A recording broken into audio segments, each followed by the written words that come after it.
Seorang pemilik tanah di kawasan pedesaan terpencil di Johnson County, Texas ini terkejut saat menemukan sesosok jasad wanita yang mulai membusuk di balik semak-semak. Hasil identifikasi sidik jari mengkonfirmasi hal yang paling ditakuti. Jasad itu adalah Cynthia Gonzalez, tewas mengenaskan dengan beberapa luka tembak di tubuhnya, guys. Halo guys, selamat datang kembali di my YouTube channel. Gimana kabar kalian hari ini guys? Semoga selalu dalam keadaan sehat ya, dan selalu diberi kebahagiaan guys. Video hari ini kita akan kembali ke tahun 90-an ya guys, dimana pada tahun ini guys ada sebuah kasus pembunuhan yang belum terselesaikan. Belum tahu siapa pelakunya selama puluhan tahun, hingga akhirnya sekelompok mahasiswa dari kriminologi berhasil memecahkan kasus ini di tahun 2025, dimana semua mahasiswa ini belum lahir ya pada waktu kasus itu terjadi guys. Gimana, apa kalian udah siap buat dengar cerita ini? Kalau udah siap, langsung aja kita ke cerita selengkapnya guys.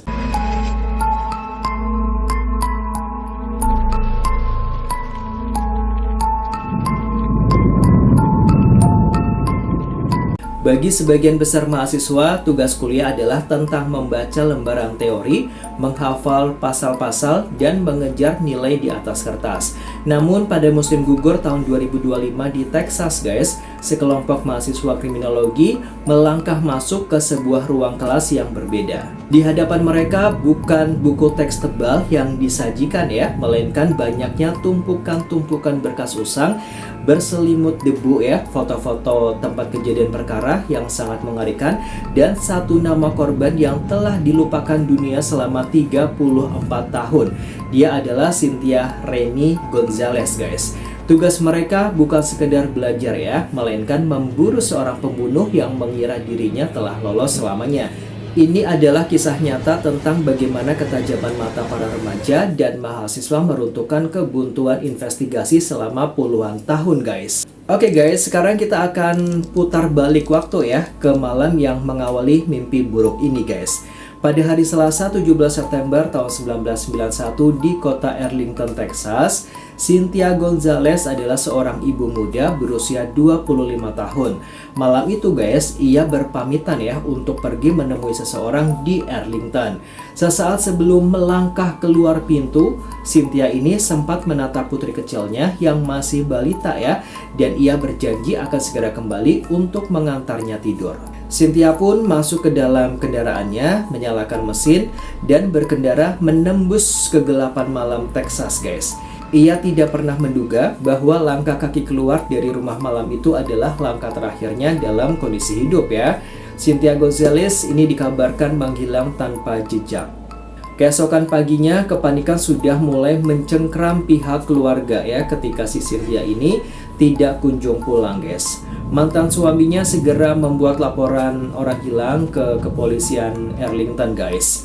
Hanya berselang beberapa jam, mobil milik Cynthia ditemukan terlantar di tepi jalan ya, sejauh 40 mil dari rumahnya dalam kondisi kosong dan terkunci guys. Detektif yang menangani kasus ini mulai mencium aroma penculikan yang keji guys. Namun harapan untuk menemukan Cynthia dalam keadaan selamat hancur berantakan guys 5 hari kemudian. Seorang pemilik tanah di kawasan pedesaan terpencil di Johnson County, Texas ini terkejut saat menemukan sesosok jasad wanita yang mulai membusuk di balik semak-semak. Hasil identifikasi sidik jari mengkonfirmasi hal yang paling ditakuti. Jasad itu adalah Cynthia Gonzalez, tewas mengenaskan dengan beberapa luka tembak di tubuhnya guys. Departemen Kepolisian Arlington segera meluncurkan penyelidikan pembunuhan besar-besaran guys. Seluruh detektif legendaris dikerahkan untuk memburu pelakunya. Mereka mulai memeriksa setiap orang terdekat Cynthia, membedah motif, dan menelusuri jejak-jejak terakhir korban. Namun di era awal tahun 90-an, teknologi forensik ini masih sangat terbatas banget ya guys. Tidak ada data pelacakan GPS ponsel pintar, tidak ada kamera pengawas digital di setiap sudut jalan, dan analisis DNA belum secanggih sekarang. Satu persatu petunjuk yang dikejar oleh polisi mulai menemui jalan buntu guys. Kasus ini perlahan kehilangan momentumnya, tenggelam di bawah tumpukan kasus-kasus pembunuhan baru yang terus berdatangan setiap harinya guys. Tahun berganti tahun, dekade berganti dekade, putri kecil Cynthia tumbuh dewasa tanpa pernah mengetahui siapa bajingan yang telah merenggut nyawa sang ibu, guys. Berkas kasus Cynthia Gonzalez dipindahkan ke gudang penyimpanan cold case, sebuah istilah bagi kasus-kasus membeku yang dianggap mustahil untuk dipecahkan. Selama 34 tahun lamanya, guys, dokumen itu tersimpan di dalam box karton coklat yang gelap, mengumpulkan debu dan perlahan terlupakan. Pembunuh Cynthia kemungkinan besar mengira bahwa waktu telah menghapus semua dosa-dosanya dan bahwa ia merasa aman di balik kabut masa lalu, guys. Hingga akhirnya nih, guys, bulan Agustus 2025 akhirnya tiba. Kepolisian Arlington mengambil keputusan yang tidak biasa. Mereka menjalin kemitraan dengan Departemen Kriminologi Universitas Texas di Arlington. Box karton berisi ratusan lembar dokumen investigasi lama dan foto-foto otopsi Cynthia Gonzalez diserahkan kepada sekelompok mahasiswa tingkat akhir itu, guys. Para remaja berusia 20 tahunan ini yang bahkan belum lahir ya saat si Cynthia terbunuh, kini duduk melingkari meja membuka lembaran demi lembaran berkas usang tersebut, guys. Di bawah bimbingan profesor mereka, guys, para mahasiswa ini bersiap untuk melihat berkas tersebut dengan sudut pandang yang sepenuhnya baru, sudut pandang yang luput dari penglihatan para detektif senior di masa lalu, guys. Apa yang pertama kali ditemukan oleh para mahasiswa ini di dalam tumpukan laporan investigasi usang tahun 1991, sosok misterius mana yang luput dari perhatian detektif masa lalu ya, karena sebuah bias penyelidikan. Di segmen berikutnya, guys, kita akan melihat bagaimana para mahasiswa ini mulai mencium aroma kejanggalan pada satu nama saksi wanita di masa lalu dan bagaimana cinta segitiga berdarah mulai terkuak ya dari balik debu sejarah, guys.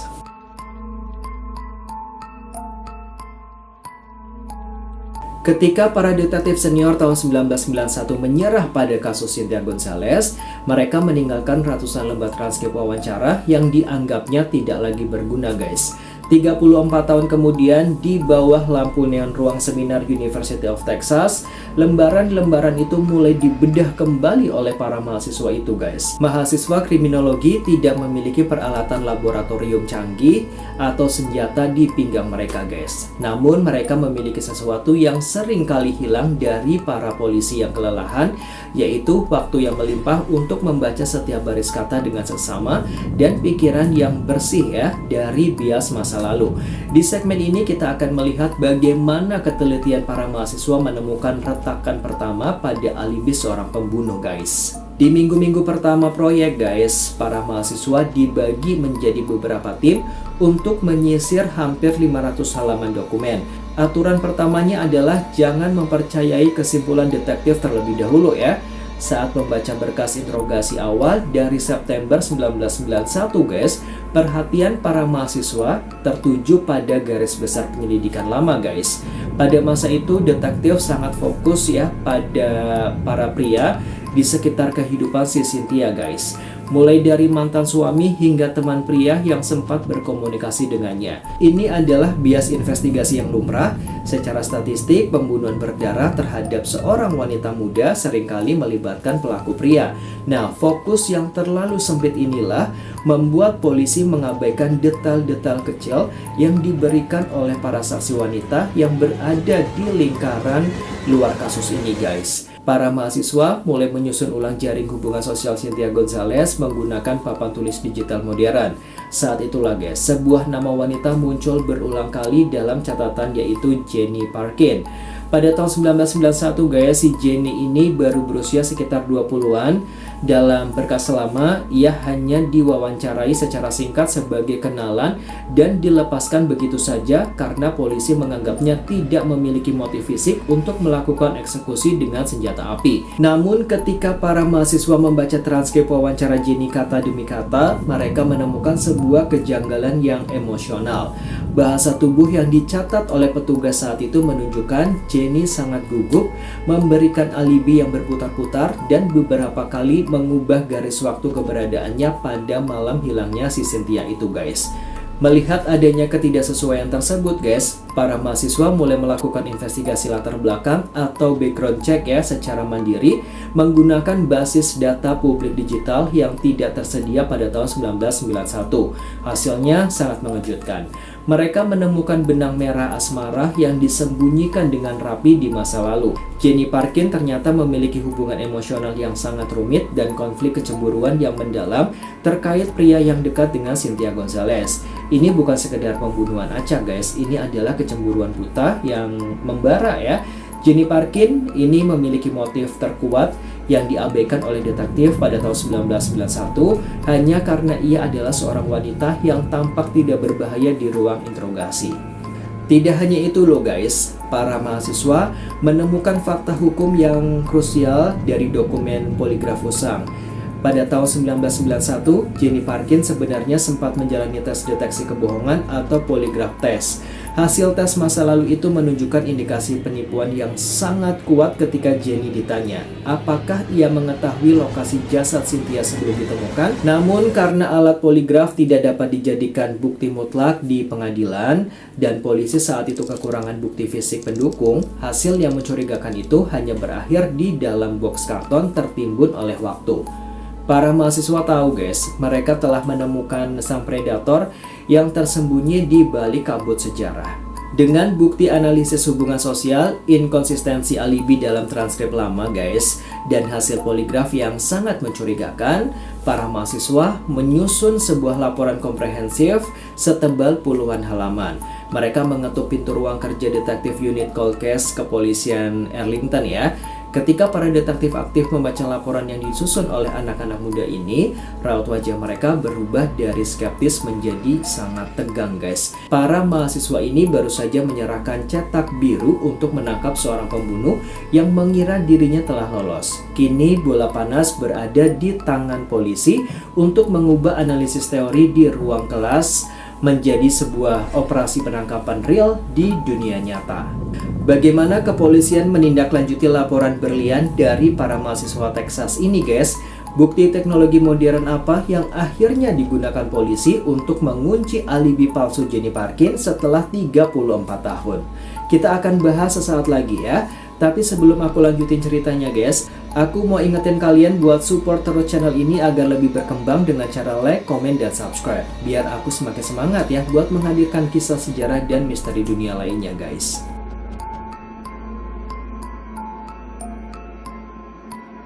Analisis tajam dari para mahasiswa University of Texas di Arlington tidak berakhir sebagai pajangan nilai akademis saja guys.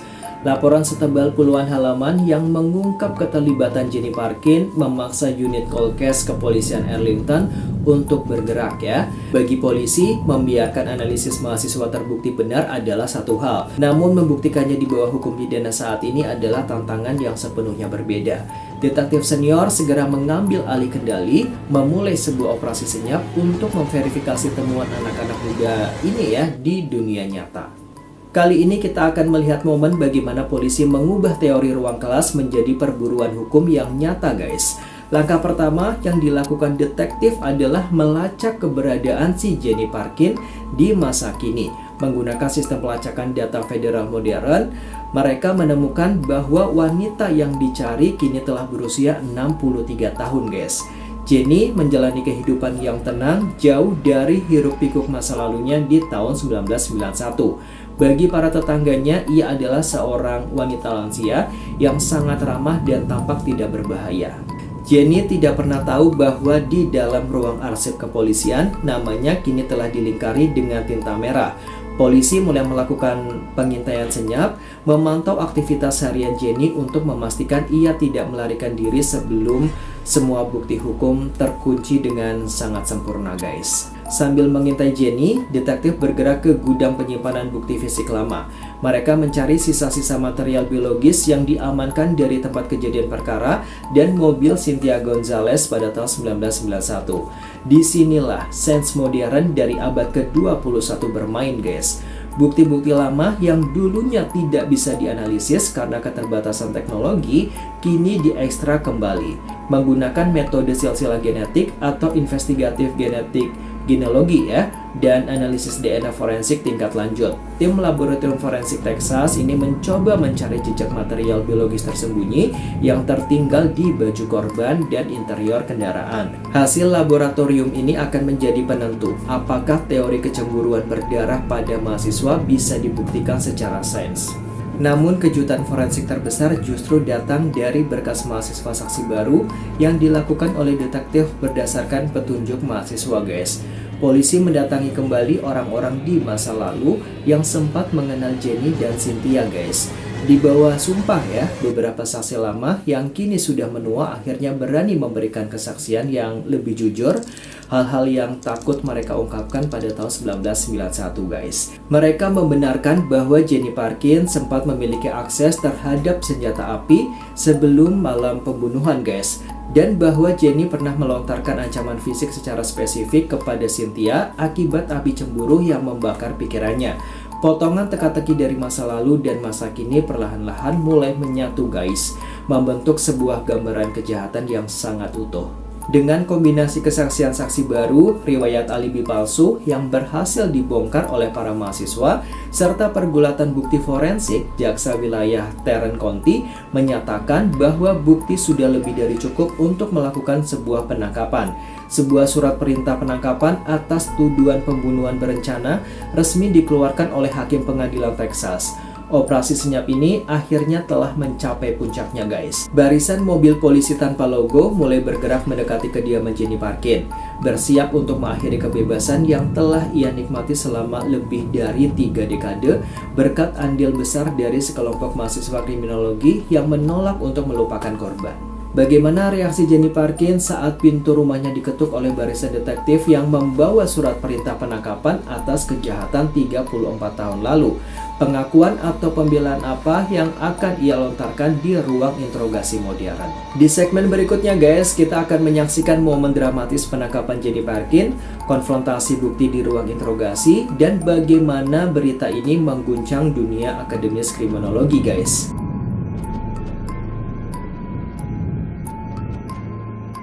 Desember 2025, musim dingin di Texas membawa kebenaran yang membekukan guys. 34 tahun adalah waktu yang sangat lama, cukup lama untuk menumbuhkan generasi baru, cukup lama untuk membuat ingatan manusia memudar, dan cukup lama bagi seorang pembunuh untuk merasa aman. Namun bagi keadilan, waktu hanyalah angka. Di sebuah lingkaran perumahan yang tenang di Texas, barisan mobil polisi perlahan mengepung sebuah rumah guys. Target mereka bukan lagi wanita muda yang agresif seperti di tahun 1991, melainkan seorang wanita lansia berusia 63 tahun yang sedang menjalani hari tuanya dengan damai. Pukul 6 pagi, detektif unit cold case kepolisian Arlington melangkah maju dan mengetuk pintu rumah si Jenny Parkin dengan sangat keras guys. Ketika pintu terbuka, berdiri seorang wanita parubaya dengan guratan keriput di wajahnya dan sedang mengenakan pakaian rumah yang santai. Sipir dan detektif segera membacakan hak-hak hukumnya dan menunjukkan surat perintah penangkapan resmi atas tuduhan pembunuhan berencana tingkat pertama terhadap Cynthia Gonzalez pada tahun 1991. Jenny Parkin tampak tertegun, wajahnya memucat, matanya menatap kosong ke arah para petugas. Setelah 3 dekade menyimpan rahasia berdarah itu di sudut terdalam benaknya, masa lalu yang ia kubur dalam-dalam kini telah mendobrak pintu depannya guys. Tanpa ada perlawanan fisik, kedua tangan Jenny Parkin ditarik ke belakang dan dikunci dengan borgol besi yang dingin. Ia digiring masuk ke bagian belakang mobil polisi di bawah tatapan ngeri para tetangga yang tidak pernah menyangka bahwa wanita tua ramah di sebelah rumah mereka adalah seorang buronan pembunuhan sadis guys. Jenny langsung dibawa ke ruang interogasi markas kepolisian Arlington. Ruangan itu dilengkapi dengan kamera digital canggih dan cermin satu arah. Fasilitas modern yang sangat kontras dengan ruang interogasi bertape recorder analog yang pernah ia masuki 34 tahun silam guys.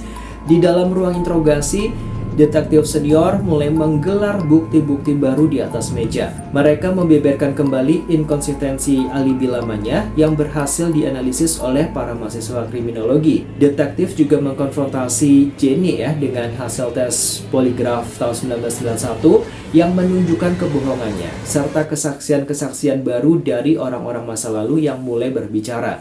Jenny Perkin yang awalnya mencoba bersikap tenang dan menyangkal segala tuduhan perlahan-lahan mulai runtuh di bawah tekanan bukti-bukti yang begitu terstruktur dengan baik, guys. Kebohongan yang ia susun dengan rapi selama puluhan tahun kini berguguran satu persatu di hadapan para penyidik.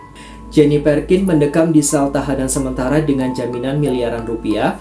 Kabar penangkapan ini meledak di media massa Texas dan seluruh Amerika, guys. Berita utama di televisi dan surat kabar digital memuat judul yang sangat menggetarkan, guys. Kasus pembunuhan 1991 dipecahkan oleh mahasiswa kriminologi.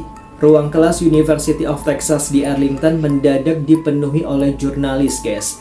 Para mahasiswa remaja yang awalnya hanya melakukan tugas kuliah, kini berdiri di depan kamera sebagai pahlawan keadilan. Mereka berhasil membuktikan bahwa teori kriminologi yang mereka pelajari bukan sekedar tulisan mati melainkan sebuah instrumen kuat yang mampu menembus kabut waktu dan memberikan keadilan bagi mereka yang tak bersuara. Bagi putri kandung Cynthia Gonzalez yang kini telah dewasa, kabar penangkapan ini adalah sebuah guncangan emosional yang luar biasa. Selama 34 tahun, ia hidup dengan luka menganga, merindukan sosok ibu yang direnggut dirinya saat ia masih balita. Melalui pernyataan resminya, pihak keluarga menyampaikan rasa terima kasih yang tak terhingga kepada para mahasiswa yang menolak membiarkan kasus Cynthia Gonzalez mati begitu saja. Penangkapan Jenny Perkin adalah kemenangan besar bagi kemanusiaan. Namun pertempuran sesungguhnya baru saja bergeser. Ruang interogasi yang dingin, guys, kini bersiap digantikan oleh ruang sidang pengadilan Texas yang sangat panas Tempat drama cinta segitiga berdarah masa lalu akan dibongkar habis di hadapan para juri. Bagaimana jalannya persidangan bersejarah ini ketika Jenny Perkin dihadapkan pada juri pengadilan? Teknik hukum apa yang akan digunakan pengacaranya untuk melawan analisis brilian dari para mahasiswa? Tetap stay tune ya, guys, karena kita akan masuk ke dalam ruang sidang, menyaksikan kesaksian emosional dari Putri Cynthia Gonzalez dan melihat benturan hukum yang menentukan nasib akhir sang pembunuh, guys. Tapi sebelumnya aku mau ingetin kalian sekali lagi buat yang belum subscribe, jangan lupa subscribe channel ini, guys, agar lebih berkembang dan semangat buat menghadirkan kisah sejarah dan misteri dunia lainnya.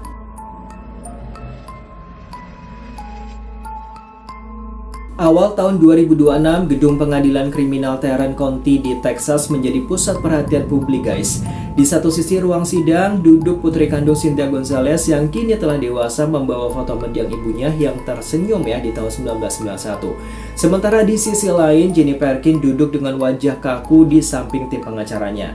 Disinilah, guys, hasil kerja keras dan ketelitian para mahasiswa kriminologi diuji di bawah sumpah hukum. Ini bukan lagi sekedar prestasi tugas di depan kelas, guys. Ini adalah pertempuran hukum real untuk memastikan sebuah kejahatan masa lalu tidak lolos dari hukuman. Bagaimana analisis teori mahasiswa dikonfrontasi langsung di bawah tajamnya hukum pidana. Taktik pertama yang diluncurkan oleh tim pengacara Jenny Perkin adalah menyerang kredibilitas asal mula pembukaan kembali kasus ini, guys. Di depan para juri, guys, pengacara pembela berargumen bahwa penyelidikan kepolisian telah terkontaminasi oleh bias spekulasi dari sekelompok mahasiswa remaja yang belum berpengalaman. Mereka mencoba menggambarkan laporan mahasiswa sebagai sebuah proyek fiksi detektif amatir yang memaksa polisi mencocok-cocokkan bukti demi kepuasan akademis. Pengacara pembela menegaskan bahwa setelah 34 tahun, ingatan para saksi telah membusuk, dokumen-dokumen fisik telah rapuh, dan tidak ada satupun bukti video atau saksi mata yang melihat Jenny memegang senjata api pada malam kejahatan tersebut. Namun, jaksa penuntut umum yang didukung oleh analisis runtut para mahasiswa telah menyiapkan strategi balasan yang sangat solid. Mereka tidak membawa spekulasi, mereka hanya membawa rantai logika yang tak terpatahkan. Jaksa menghadirkan kembali transkrip wawancara tahun 1991 ke layar besar ruang sidang. Menggunakan analisis pola bahasa yang awalnya ditemukan oleh para mahasiswa, jaksa menunjukkan kepada juri bagaimana Jenny Parkin berbohong secara konsisten tentang garis waktu keberadaannya. Jaksa juga memanggil saksi-saksi kunci baru, orang-orang dari masa lalu yang akhirnya berani berbicara jujur setelah puluhan tahun bungkam karena ketakutan mengkonfirmasi motif cemburu buta yang sangat mendalam dari Jenny terhadap si Cynthia itu guys. Suasana ruang sidang mencapai puncak emosionalnya ketika putri kandung Cynthia Gonzalez dipanggil ke kursi saksi guys. Dengan suara yang bergetar namun penuh ketegasan, ia memberikan kesaksian dampak korban atau victim impact statement. Ia menceritakan bagaimana rasanya tumbuh dewasa dalam bayang-bayang trauma, merindukan dekapan seorang ibu yang direnggut secara keji saat dirinya itu masih balita guys. Kehadirannya di ruang sidang menjadi pengingat yang hidup bagi para juri bahwa meskipun peristiwa ini terjadi 34 tahun lalu, luka dan penderitaan yang ditinggalkan oleh peluru Jenny Parkin masih terus berdarah hingga hari ini guys. Menghadapi barisan bukti dokumen yang runtut kesaksian emosional dan penguatan dari hasil analisis forensik modern terhadap berkas-berkas lama, posisi Jenny Parkin semakin terdesak guys. Tembok pembelaan yang dibangun oleh pengacara mahalnya perlahan mulai runtuh di bawah hantaman fakta hukum yang dipicu oleh mata-mata tajam para mahasiswa kriminologi. 12 orang juri pengadilan Texas kini masuk ke dalam ruang deliberasi tertutup. Mereka memegang nasib akhir dari seorang wanita lansia yang telah menari di atas kebebasan ilegal selama lebih dari 3 dekade guys. Palu hakim telah bersiap untuk mengetuk akhir dari pencarian keadilan yang sangat panjang ini guys. Bagaimana keputusan akhir yang diambil oleh 12 juri pengadilan Texas setelah menimbang semua bukti dari masa lalu guys? Hukuman apa yang menanti Jenny Parkin atas kejahatan yang ia lakukan di masa mudanya guys? Di segmen terakhir guys, kita akan mendengarkan pembacaan vonis yang menegangkan, melihat penutupan kasus bagi keluarga Cynthia Gonzalez, dan refleksi akhir dari ruang kelas kriminologi yang mengubah sejarah hukum Texas.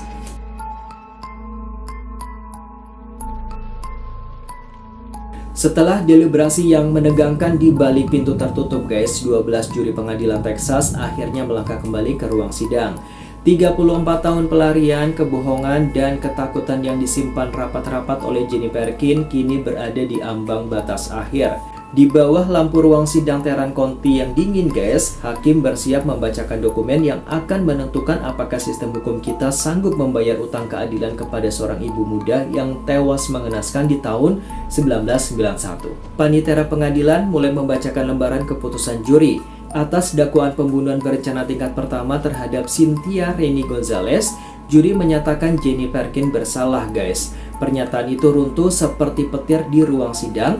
Jenny Parkin yang kini telah menua hanya bisa menundukkan kepala dalam diam tanpa riak emosi yang besar. Di seberang ruangan guys, air mata kelegaan langsung tumpah dari mata putri kandung Cynthia Gonzalez. Penantian panjang selama hampir seluruh hidupnya akhirnya menemui titik akhir guys. Hakim mengetuk palu sidang dengan sangat keras, menjatuhkan vonis hukuman penjara yang memastikan bahwa Jenny Parkin harus menghabiskan sisa-sisa hari tuanya di balik jeruji besi, membayar tunai setiap tetes darah yang ia tumpahkan karena cemburu buta 34 tahun silam. Vonis ini bukan hanya sebuah kemenangan bagi keluarga Gonzalez, melainkan juga sebuah catatan sejarah baru bagi dunia akademis kriminologi. Di University of Texas at Arlington, para mahasiswa tingkat akhir yang mengawali pembongkaran kasus ini berkumpul untuk merayakan penutupan persidangan. Tugas kuliah yang awalnya mereka kerjakan di bawah tekanan tenggat waktu, kini telah berubah menjadi sebuah warisan keadilan yang nyata guys. Profesor pembimbing mereka menegaskan bahwa keberhasilan ini membuktikan kekuatan kolaborasi antara intuisi segar generasi muda dan metode forensik modern. Mereka telah menetapkan sebuah standar baru bahwa ruang kelas kriminologi bukan lagi sekedar tempat simulasi melainkan sebuah garda depan investigasi yang mampu membantu kepolisian menyelesaikan kasus-kasus tersulit, guys. Bagi kota Arlington, Texas, penyelesaian kasus Cynthia Gonzalez adalah sebuah pengingat yang sangat kuat bagi para pelaku kejahatan di luar sana, guys. Waktu mungkin bisa membuat debu-debu di atas berkas kertas menebal, waktu mungkin bisa membuat para saksi menua dan ingatan memudar, namun waktu tidak akan pernah bisa menghapus esensi dari sebuah kebenaran. Departemen Kepolisian menyatakan bahwa box-box karton usang di dalam gudang cold case mereka bukan lagi tanda menyerah. Setiap lembar kertas di dalamnya adalah janji terikat yang akan terus dikejar, tidak peduli berapa dekade pun waktu yang dibutuhkan untuk mewujudkannya. Tragedi Cynthia Gonzalez kini telah resmi ditutup dalam lembaran hukum. Di balik nisan tempat peristirahatan terakhirnya, keadilan akhirnya datang menyapa dalam keheningan yang damai. Kisah ini meninggalkan sebuah pesan yang mendalam bagi kita semua, guys, bahwa tidak ada kejahatan yang sempurna, tidak ada persembunyian yang abadi, dan di tangan orang-orang yang menolak untuk melupakan, keadilan akan selalu menemukan jalannya untuk menembus kabut waktu dan meruntuhkan kegelapan masa lalu, guys. Oke guys, sampai di sini dulu video aku kali ini ya, tentang mahasiswa kriminologi yang berhasil mengungkap sebuah kejahatan yang telah terkubur selama puluhan tahun. Terima kasih telah menyimak seluruh rangkaian cerita ini dari awal hingga akhir ya guys. Sebelum aku akhiri videonya, sekali lagi aku ingetin kalian buat support terus channel ini ya, agar semakin berkembang dan terus semangat untuk menghadirkan kisah sejarah dan misteri dunia lainnya guys. Thanks for watching and see you next video guys. Bye bye.